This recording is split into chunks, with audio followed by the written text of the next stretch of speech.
These are the oldest stories, online at oldeststories.net.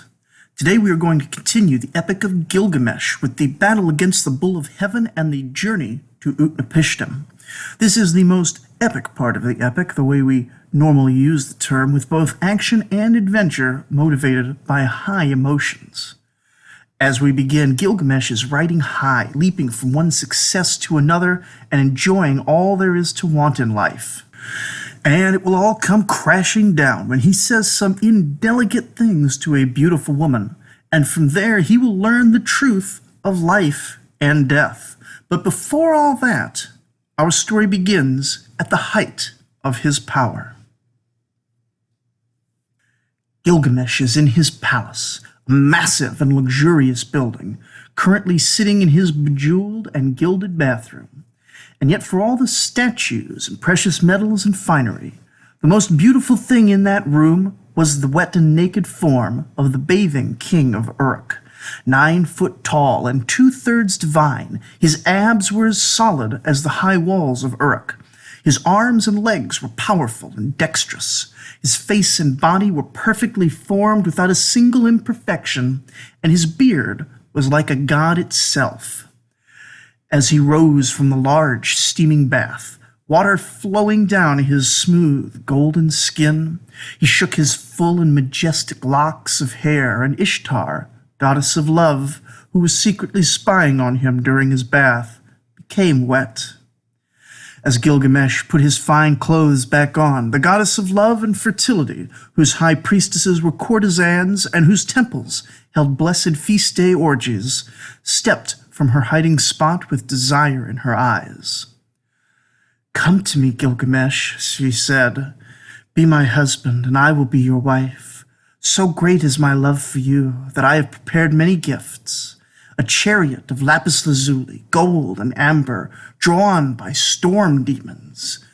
When you enter our temple, the high priestesses will offer themselves to you, and all the kings of the world will kneel at your feet. The goats in your field will all bear triplets, and your sheep will all bear twins. Your oxen and your horses will breed strong and true." Gilgamesh sighed at the most beautiful of goddesses, saying, "You would give me all these things, but what would I be giving you if we were married? Would you bankrupt my kingdom with your fine perfumes and clothing? How much would it cost to feed a woman used to the bread and wine of the gods? What exactly would I be getting out of our arrangement? No, I know all about you, dear Ishtar. You are a fire that goes out in the cold, a door that lets the wind in, tar that blackens the hands of workmen, and a weak limestone foundation that undermines a wall. You are the sandal that causes the wearer to trip and fall. Who of your husbands did you faithfully love for all time? Should we count them? I think we should count them. First up was Dumazid, who you raised from mortal to divine, and then sent him to his doom in the netherworld. Then there was the beautiful roller bird, who you loved until you beat him and broke his wing, and now he sits in the trees and can't fly. Then you loved the lion, but dug a pit and trapped him in it. Then there was the noble stallion, who you loved so much that you fixed him with the bit and bridle, and he can no longer run free, and his mother weeps daily. Then you loved the shepherd, who daily gave you bread and meat from his own flock, until you turned him into a wolf, and now even the other shepherds chase him away, and his own dogs snap at him. Oh, and you know who else you loved? You loved Ishilanu, but he knew better. He called you out. He said it would be inappropriate and dangerous to be involved with you, and so you turned him into a frog and trapped him in his own date grove. And so now you would have me be what? Another cautionary tale for future generations? Hard pass, please. This did not please Ishtar. This did not please Ishtar at all. She was the goddess of love, but she was also the goddess of war. She flew up to heaven and went all the way to the supreme god of creation, her father An, Lord of heaven, And she said, "Father, Gilgamesh is terrible. He's spreading all kinds of slander about me, calling me a dangerous, loose woman." And ancient An looked over his glasses at his daughter and said, "Well, it is all true, isn't it?" And she screamed in frustration and said, "Father, that is not the point. He said mean things. Give me the bull of heaven so that I can break his smug face and teach him a lesson." The highest god shook his head and said, "If we unleash the bull of heaven on the world, it will drink the Euphrates River dry and trample all the fields in Kulaba. There will be famine and drought in our favorite city for 7 years. "I will handle that part, Father," insisted Ishtar, and her father, who can apparently refuse her nothing, hands over the leash. An, Lord of Gods, first entity in existence, master of the heavens and formless void, father of the gods and creator of the earth, is powerless against his daughter's temper tantrums. As soon as Ishtar gets her hands on the bull, she tosses it smack in the middle of Uruk. Immediately it chews through a few bystanders and makes its way to the Euphrates River, and in a single slurp drains it so dry that the reeds in the fields outside of town have the water sucked out by the roots. Instant desert. Already people are panicking and running around and getting chomped by huge teeth and gored by the massive horns. The bull snorts, and in front of it a huge crack in the ground shoots out, blasting through the market of Uruk. 300 people fall to their deaths. Well, only 299, because Enkidu happened to be shopping at the time, and even caught by surprise as lightning-fast ninja reflexes allowed him to catch the ledge and do a leaping triple backflip to face the monster. The bull sets its legs, and Enkidu sets his legs, and at the same instant both charged. Enkidu catches the bull by the horns square in the middle of the charge. Both wrestled, their strength equal, until the bull used its tail to flick dung in Enkidu's eyes and spit acid saliva to boil the skin off his chest. Finding himself at a disadvantage, he leapt over a building in a single bound to make a tactical retreat. Gilgamesh heard the commotion in the palace and in a flash made it down to the market. He met the retreating Enkidu, who quickly explained that he had figured out a plan. He just needed someone reliable to back him. Gilgamesh was reliable, so the two of them followed the sounds of screaming and devastation until they saw the massive bull rampaging through the streets of Uruk. The plan was simple and cleanly executed. Gilgamesh stepped out in front to take the beast's attention, while Enkidu snuck behind, grabbing the tail and using it as leverage. As he kicked the knee out of the bull's back legs, the Enkidu managed to immobilize it. In a single clean stroke, Gilgamesh pierced his sword through the roaring mouth and into the brain, ending the fearsome weapon of the gods painlessly. The two heroes felt an urge to celebrate, and at the same time an urge to rest. But they fought those desires and instead butchered the bull right where it lay, and offered the parts in sacrifice to all the gods. Only after the pieties had been completed did they relax, sitting side by side as brothers. And as they did, from up on top of the massive temple-palace complex of Ishtar, the goddess herself emerged, looking distraught and haggard. From her high balcony, she looked down at the scene of carnage, with the two heroes resting amid the broken bodies and cattle viscera. And she swore at Gilgamesh. She cursed loudly and vilely, hating the man who scorned her and then had the balls to defeat her bull of heaven. Enkidu was mighty sick of it, and so he chopped the butt off the bull and threw it, hitting the goddess square in the face with cattle butt.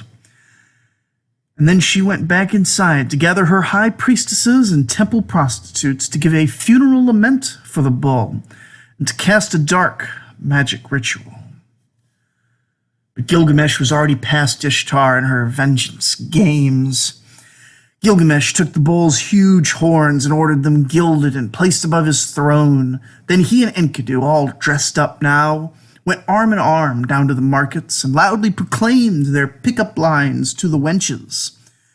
Who is the most victorious man? Oh, who is the most glorious of warriors? And the girls in the market all fawned over them, sexy hunks of man meat that they were on the best of days, and now resplendent in the glory of a big victory. And so they picked the most attractive of the girls and took them back to the palace and held a massive feast for the entire afternoon and then late into the night. Once the pair had passed out for partying, Ishtar called a council of the gods in the heavens and presented her case like a trial. The case was straightforward. Gilgamesh and Enkidu had severely disrupted the order of nature by killing Humbaba back 2 episodes ago, and now disrupted the order of heaven by slaying the bull of heaven. The gods had various sympathies, either for or against the city of Uruk and its champion king, but none could dispute that a severe violation had occurred. The god Enlil, one of the most senior gods, made the judgment that one should die, and since Gilgamesh had more divine favor, it would be Enkidu who perished. Shamash the son, grandfather of Gilgamesh and special patron deity of Uruk, complained at this, saying he had given the 2 heroes divine sanction to act as they had, and so they were innocent. And for this Shamash was castigated, the other gods saying basically, yes, it is your fault. You were palling around with mortals and interfering far too much in lesser affairs, and so you can consider the death of one of your champions to be punishment to you as well. With this, the Council of Gods was concluded, and Enkidu fell ill. Just a quick note on versions here. I have seen in some secondary tellings that it was jealous Ishtar who poisoned Enkidu, or that he was suffering from post-battle wounds, but as far as I can tell, Enkidu's illness is just directly sent from the gods as a punishment for making too many waves and upsetting the natural order. In any case, Enkidu spends a long time suffering from severe illness and speaks with Gilgamesh and the gods about how very upset he is over his suffering and his impending death. It is a very long, poetic, very philosophical section that is ultimately tangential. After lashing out at circumstance and the people around him, he's eventually convinced that it is no good to go around blaming people and decides that all he can do is live well and wish the best for everyone. He reconciles with death in general, but laments at the very end that while death may be inevitable, Enkidu wished he had been able to die in battle instead of in bed from an illness. And with his passing, Gilgamesh loses it completely. He goes deep into mourning and demands that the whole world join him. He commissions a massive statue of his friend out of the most lavish gold and gems. He doesn't even want to bury the body until finally a maggot crawled out of its nose while Gilgamesh sat weeping over the corpse. No longer able to ignore it, he gave his friend the finest of state funerals and was buried with every luxury anyone would ever want in the afterlife. And then, once there was no more ritual to guide him through the darkness of grief, Gilgamesh lost himself. He left the city and headed west into the deep wilds. He stopped grooming himself, and his glorious hair became a tangled, matted mess, and his clothes began to fall apart. As he roamed the wild hills, his grief transformed into something more existential. He despaired that he too would die, and one day, as he climbed a hill, he saw a pride of lions frolicking in the sun and enjoying life, and their happiness so enraged Gilgamesh that he butchered them all and wore their skins for clothes. He feared nothing in the world, but feared that still death would claim him one day, and eventually remembered the tales of a man named Utnapishtim, who lived at the far end of the world. That man was an immortal and would know the secrets of immortality. And so Gilgamesh began to journey to meet the world's oldest man. He walked west until finally reaching the edge of the world, which the Sumerians called Mascha, the mountain with 2 peaks. The Greeks would call it the Pillar of Hercules, and today we call it the Strait of Gibraltar. It was universally agreed by classical and pre-classical civilizations alike that nothing lay west of where the Mediterranean Sea opens up to the Atlantic Ocean. Technically, the land bends out in both Spain and Africa, so it isn't really the westernmost point of the Old World, but They didn't have modern maps, and in any case, Earth isn't really flat either. There is, in fact, something beyond the Straits of Gibraltar, and so nitpicking really misses the point here. The point is that on top of the two mountains lived a pair of massive scorpion sentries, one male, one female, who stood watch over the place where the sun passes below the earth at nighttime. They were suitably impressive, radiating terror and able to kill with a glare. Overcoming the fear that gripped him, he approached the guardians, who recognized him immediately as the one who was two-thirds god, the mortal champion Gilgamesh. They asked why he had come all this way, and he replied that he was journeying to meet Utnapishtim. The Scorpion Guardians waved him off, saying it's an impossibly difficult road. Even if they were to let him pass and enter the road of the sun, he would need to run the entire length and make it out on the other side of the world in only 12 hours, because the tunnel is just large enough to fit Shamash the sun, and if anyone is caught in the tunnel during his passage, they will surely die. Gilgamesh pleaded with them, and the female scorpion saw his desperation to reach the end of the journey, so they let him through. Crossing between the two mountains, Gilgamesh entered a tunnel that went beneath the earth. It was, of course, completely dark, since the sun had just risen in the east and the countdown had begun. Darkness was total in that cavern, oppressive, cold, and silent, and Gilgamesh ran without any external indicator to tell him if he was making good time or not. He sprinted at full speed, knowing that no one had ever made the journey faster than the sun did. But after a few hours, darkness and exhaustion sapped his life away. Still, he found the strength to keep running through that darkness, thanking the gods that at least it was straight and not a maze. At 8 hours, the pain of exertion was almost overwhelming, and he screamed in the dead, silent tunnel, but still didn't stop. At 9 hours, when he thought it couldn't get any worse, a headwind began to push against him, making his run even more labored. He held out hope that this meant he was near the end, but still the end didn't come. Then the 11th hour came, and he still had not reached the end, and he saw something even more frightening than the darkness. From behind him was the warm orange heat and glow of Shamash the sun, settling down to the horizon for the night. Gilgamesh had no way of knowing how far along the path he was. All he could do was push his legs, already burning with exhaustion, and his lungs already flecked with blood from overuse. His grandfather, the unforgiving burning ball of heat, finally entered the tunnel, flame and light blasting through the place under the earth.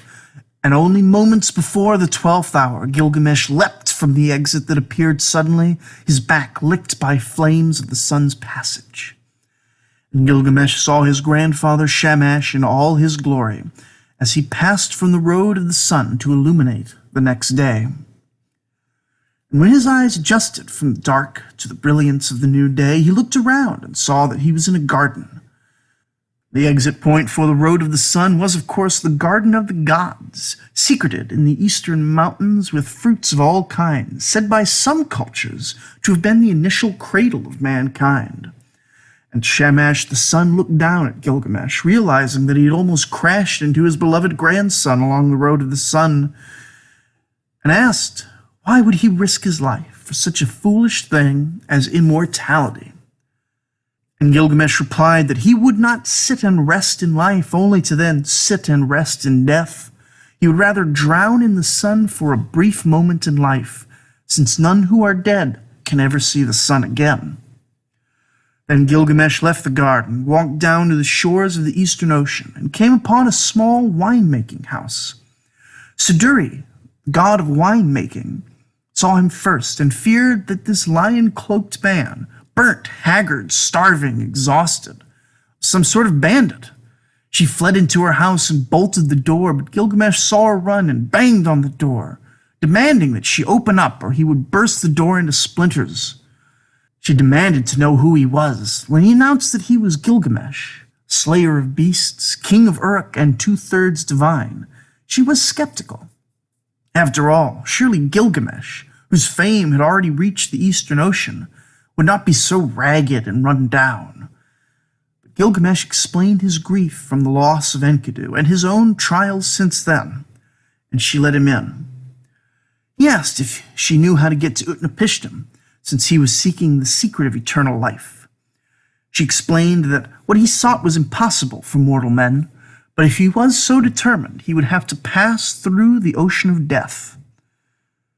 That could not be crossed without Urshanabi, the ferryman who lived in the forest. Gilgamesh thanked her for her directions and went promptly into the forest. Now, presumably he eats at some point, either at Siduri's house or while in the forest, because in short order he comes upon the camp of the ferrymen, surrounded by the men of stone, the only beings who are unharmed by the waters of death. This was a battle that would challenge even the greatest of warriors, and so Gilgamesh blends into the forest and bides his time until he has a clean opportunity and drops on the ferryman like an arrow, stunning the ferryman with a surprise blow from the flat of his axe. Gilgamesh quickly twisted his arm and pushed him down to the ground, pinning him. The stone men panicked at the sudden loss of their master, and in the confusion, Gilgamesh was able to shatter the lot of them and toss the stone pieces into the waters of death, never again to be retrieved and reconstructed. Urshanabi the ferryman got slowly to his feet and asked who it was that had attacked him. Gilgamesh named himself and his many titles before brusquely demanding of the ferryman take him to Utnapishtim. The ferryman takes the entire affair with surprising stoicism and asks Gilgamesh why he wanted to go on such a dangerous journey, only to hear the by now very well practiced speech explaining his grief over his friend's death and his desire for immortality. The ferryman is unimpressed, but says, "Even if the journey wasn't too dangerous, and even if I wanted to take you, you destroyed the best way to cross when you shattered the men of stone and threw their bodies in the waters of death. They were waterproof, though clearly not axe-proof, and were able to carry us over the water unharmed. If you still want to cross, you are going to need to build me a new boat, and I want a big one to compensate me properly. Build me a boat and construct 300 30-meter-long oars." And so, sometime later, Gilgamesh returned to the boat with 300 oars. They carefully loaded the boat with oars and set it into the water, at which point the ferryman says, "Look, I will navigate for you, but there is no way I am touching that water, and frankly, neither should you. Take one stroke with the first oar, then throw it away. If you get even one drop on you, then you will die immediately." So Gilgamesh did as instructed, stroking powerfully and then abandoning the oar. And after 300, they still weren't at their destination. "I don't know, the stone men usually handle that part," complained the ferryman. "It isn't like we normally go through this ridiculous number of oars in a single trip. In any case, that was all the boat could hold, so you're either going to need to be clever or we're going to be stuck adrift here on the ocean of death." Gilgamesh removed his shirt to reveal a worn and starved body, still strong and well-proportioned, but sunken and gray compared to what it had been, and held his shirt above his head like a sail to catch the wind. And with the ferryman navigating, they made it all the way to Utnapishtim's island. An old man waited along the shore as they arrived, and Gilgamesh announced himself and asked to see Utnapishtim. The old man replied that he was Utnapishtim and wondered where the stone men had gone that usually come to visit, and why anyone would have braved the waters of death to see him without them. Gilgamesh doesn't mention the fact that he murdered the men of stone, who Utnapishtim refers to as his people, and instead gives his speech again about how miserable he is and how he thinks finding the secret of immortality will help him. Utnapishtim scoffs, "Oh, Gilgamesh, why are you so wretched? Your self-pity is pathetic. You are 2/3 God, the greatest king of the world, favored by the gods themselves, but like a fool who wears a burlap sack when he owns fine silk clothes, you have given up the good in your life to seek a miserable path. It is certainly sad that your friend has passed. But since then, what have you accomplished? You have done nothing but wear your body out and bring your death closer than it was before. If you had stayed home and worked normally, you could have built something enduring like the walls of Uruk while preserving the span of your life. Death comes to all, Gilgamesh. All things are transitory. The gods give life to things, and the gods give them death as well. You need to make peace with that. Gilgamesh hears these words, and he hears the wisdom in them, but he plants his feet and frowns. I know you, old man. You may look like a human, but you are the truly ancient Utnapishtim.